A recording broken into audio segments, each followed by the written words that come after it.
ब्रह्मा जी ने कहा था देवता और दैत्यों आप भोजन कर लो। दोनों को अलग अलग सभागार में बिठाया और भोजन करने लगे। उसके पूर्व ब्रह्मा जी ने एक मंत्र से हाथ बांध दिया। हाथ आगे तो जाता है, यूं तो होता है, लेकिन हाथ मुड़ता नहीं।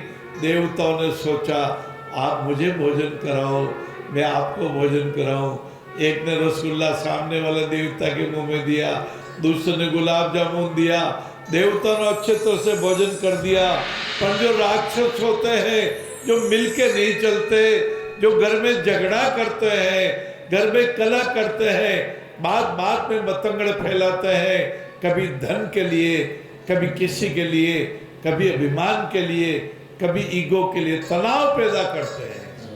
ये तनाव पैदा करते हैं, ये निंदा करते हैं, ये बदमाशा करते हैं, ये भ्रम फैलाते हैं। ऐसे दैत्य लोग भोजन कर नहीं पाए, न किसी को खिला पाए, न खुद खा पाए, भूखे के भूखे रह गए।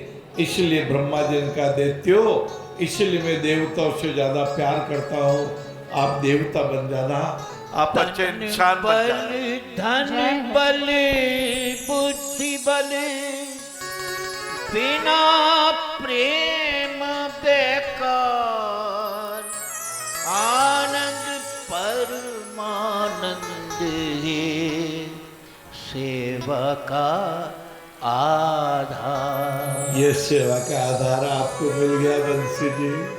आपने हजारों दोहों की रचना कर दी। ये धर्म की युद्ध क्या है? ये कुलदागी और इंसान क्या है? ये मनुष्य के अंदर के कुछ शत्रु है, कुछ मित्र है। हाँ, कहते हैं अरिहंत भगवान की जय जयकार करें। अरिहंत, आओ संधि विच्छेद करें। अरि का हंत करना। अरि कौन है?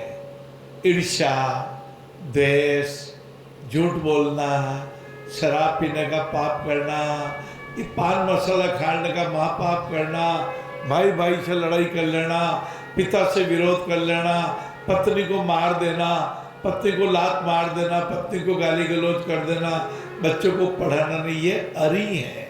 अक्रोधाय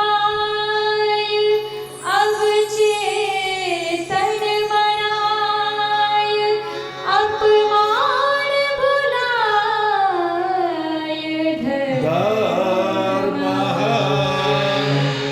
अक्रोध धर्म है। जीवन में 3 घंटे के पेपर है। Past is cancelled cheque, future is promissory note. मैं 2 बातें सोच रहा था। एक तो ये सोच रहा था कि बेटे भी अच्छे हैं, बेटियां भी अच्छी हैं, लेकिन कहीं कहीं बेटे अपने माता पिता को धन की लालच की वजह से, कोई बंटवार में झगड़े की वजह से, भाई भाई के प्रति घमंड की वजह से जो माँ बाप को दुखी करते हैं।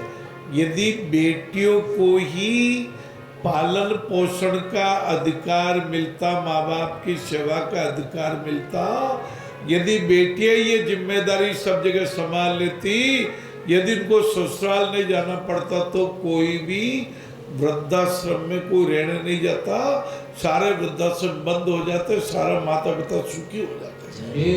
क्योंकि बेटियों में वो बात है। एक हमारे मिलने वाला का परिवार है, उनके 3 बेटे, तीनों बेटे बहुत अच्छे हैं। उनके पिताजी 2-2.5 साल कोमा में रहे। उन बेटों ने कहा कि साहब हमने तो सेवा कम की, हमारी बहन एक दिन भी चूकी नहीं।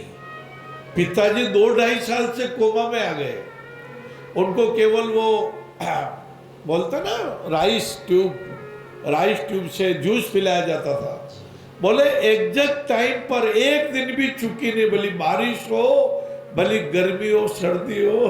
कितना माँ बाप के प्रति लाड है बेटियों में। वाह मेरी बेटियां, वाह मेरी बेटियां। अभी हमारे एक संबंधी के यहाँ कोई पतिदेव के दुर्घटना में या कोई कारण से मृत्यु हो गई, स्वर्गवास हो गया, तो 12वें दिन पगड़ी दस्तूर पे उन्होंने अपनी बेटी के पगड़ी पहनाई कि भाई मेरी बेटी भी मेरे बेटे जैसी है। यही भावना होनी चाहिए, यही भावना होनी चाहिए। आज से मेरे को झोली में दान डाल दो कि बेटा बेटी में फर्क नहीं करोगे, बेटा बेटी में फर्क नहीं करोगे। ये समझो आपके करोड़ों रुपया आपके दान की घोषणा हो गई।